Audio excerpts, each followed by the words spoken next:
안녕하세요. 대단히 반갑습니다. 그린란 찬양TV 이종수입니다. 이번 시간은 1593번째 시간으로 나는 왜 문학을 하는가 라는 글을 읽어드리겠습니다. 나는 왜 문학을 하는가. 박완서. 날 억압하는 찌꺼기로부터 가벼워지기 위해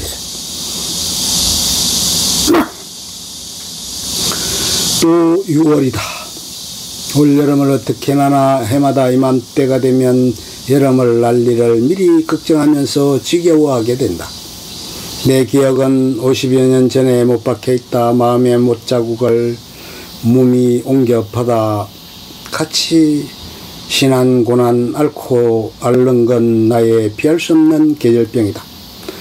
그의 그 싱그럽던 월이 다갈 무렵 그 난리가 났다. 점점 가까워지던 포성이 마침내 미아리 고개 너머까지 윽박해 왔는데도 늙은 대통령은 수도 서울의 방인한 철통 같으니 시민들은 안심하고 생업에 종사하라는 빈말을 남기고 한강을 넘어간 후 한강 다리를 폭파시켜 버렸다.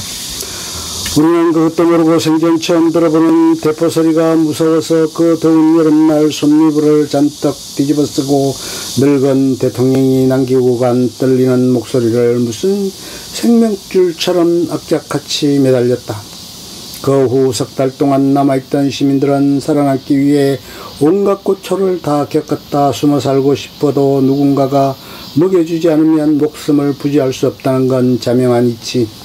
가족 중 한 사람이라도 밥벌이를 해야만 살 수 있다는 생존의 법칙은 전시일수록 오히려 더 엄혹했다. 최소한 부역은 생업이었다. 서울이 수복되고 정부가 돌아오자 우리는 미친듯이 환호했다. 썩은 동아줄 같은 거짓말을 남기고 도망친 데 대한 원망 같은 건 품을 새도 없었다. 굶주림과 공포가 끝난 것만 고마웠다. 거짓말을 남기고 도망친 데 대한 사과는 그 다음이어도 좋았다. 사과는 아니어도 좋으니 너그럽게 다독거리고 위로해 주려니 했다. 그것조차도 어리석고 착한 백성의 헛된 환상, 분수를 모르는 목석이었을까. 굶주림은 어느 정도 해결됐지만 공포가 끝난 건 아니었다. 부역했다는 손가락질은 치명적이었다. 사과와 위로가 있는 따뜻한 세상은 오지 않았다. 거짓말은 해명되지 않았다. 교만한 정부는 위로 대신 가혹한 응징을 우선했다.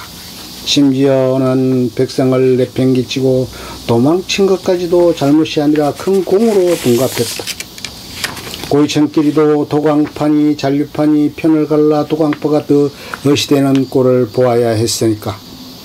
사적인 복수까지 묵인되어 횡행했다. 여름 내 반동분자라고 끌려가고 죽임을 당한 숫자 위에 빨갱이로 몰려 치행되거나 무자비한 복수의 표적이 된 인명이 보태졌다. 그건 훗날 전사자보다 더 많은 민간인 희생자라는 통계 숫자를 남겼다. 개인은 몇 백만 분의 1 외에 아무것도 아닌 게 되었다. 나는 내 피부치들의 목숨이 그렇게 도매금으로 넘어가는 걸 참을 수가 없었다. 하나의 목숨은 하나의 우주고 각자 무엇과도 바꾸치기 할 수 없는 고유한 세계다. 그뿐 아니라 하나의 목숨이 억울하게 제명에 못 죽었을 때 그를 사랑한 살아남은 이에게 하늘만큼 땅만큼 큰 고통을 남긴다. 나는 내가 사랑한 피부치들의 죽음을 몇백만 단위의 집단으로부터 끌어내어 고유한 금수로 만들고 싶었다. 그리하여 살아남은 슬픔과 지옥을 희석하여 견디기 수월하게 하려고 소설을 썼다. 망자를 위하여 진호기굿을 하는 것은 망자를 위해서가 아니라 살아남은 자가 조금이라도 망자의 무게로부터 가벼워지려고 하는 짓이다. 그러나 아직도 내 기억은 6.25 동란에 못 박혀 있다.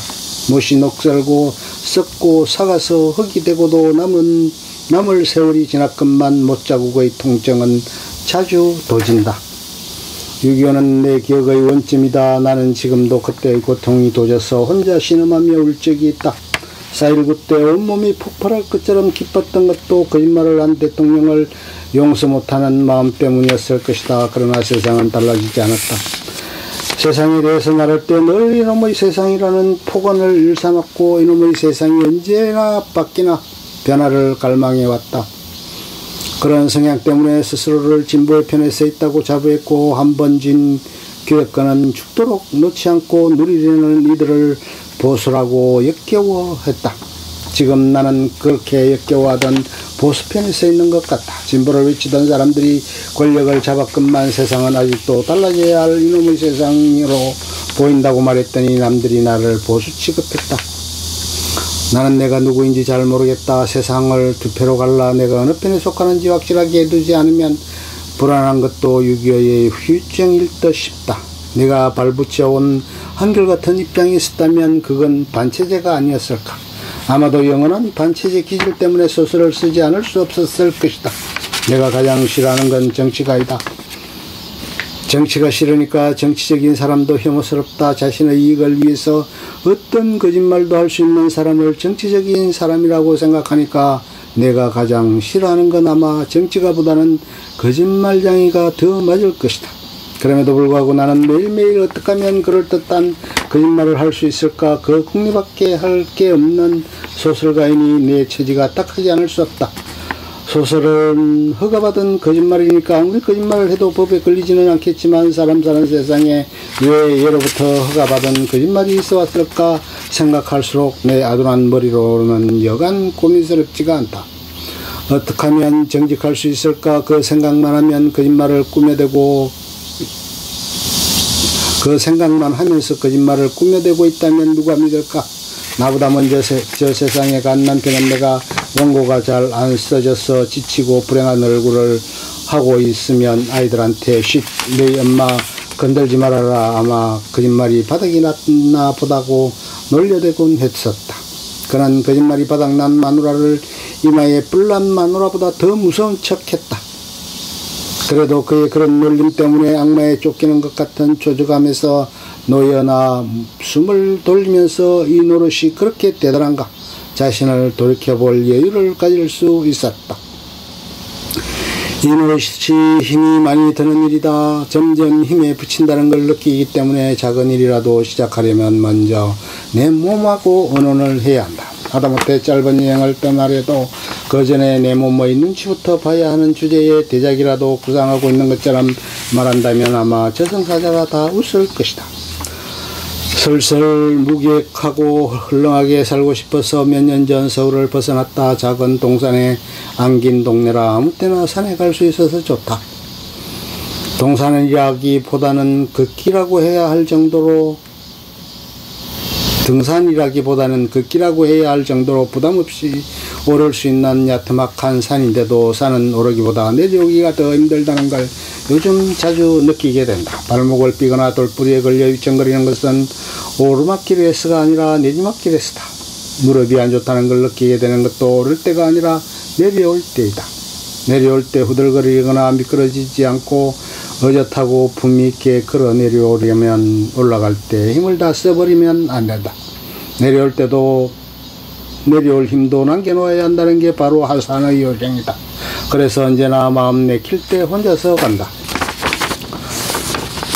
동행이 있으면 보조를 맞춰야 한다. 뒤질까봐 눈치를 봐야 하고 경쟁심이 생길지도 모른다. 이야기도 나눠야 한다. 아무 말 안하고 같이 걸어도 부담이 안되는 동행은 쉽지 않다. 무엇보다도 타인과의 조율이 부질없다. 늙는 것도 쉬운 일이 아니다. 산천이나 초목처럼 저절로 우아하게 늙고 싶지만 내리막길을 저절로 품위있게 내려올 수 없는 것처럼 그게 그렇게 쉬운 일이 아니다. 그래서 나는 이 나이가 좋다. 그래도 나는 이 나이가 좋다. 마음 놓고 고무줄 바지를 입을 수 있는 것처럼 나 편한 대로 헐렁하게 살 수 있어서 좋고 안 하고 싶은 건 안 할 수 있어서 좋다. 다시 젊어지고 싶지도 않다. 안 하고 싶은 걸 안 하고 싶다고 말할 수 있는 자유가 얼마나 좋은데 젊은가 바꾸겠는가. 다시 태어나고 싶지도 않다. 못 볼 꼴 못 볼 꼴 충분히 봤다. 한 번 본 거 두 번 보고 싶지 않다. 한 겹 두 겹 책임을 벗고 점점 가벼워지는 느낌을 음미하면서 살아가고 싶다. 소설도 쓰지면 쓰겠지만 안 써줘도 그만이다. 마음속에 나를 억압하는 찌꺼기가 없어져서 못 쓰는 거라면 그것 또한 얼마나 좋은 일인가. 결국 가벼워지기 위해 썼다는 게 가장 맞는 말이 될 것이다. 끝. 좋으면 좋아요, 구독, 알림 설정 눌러주세요. 감사합니다.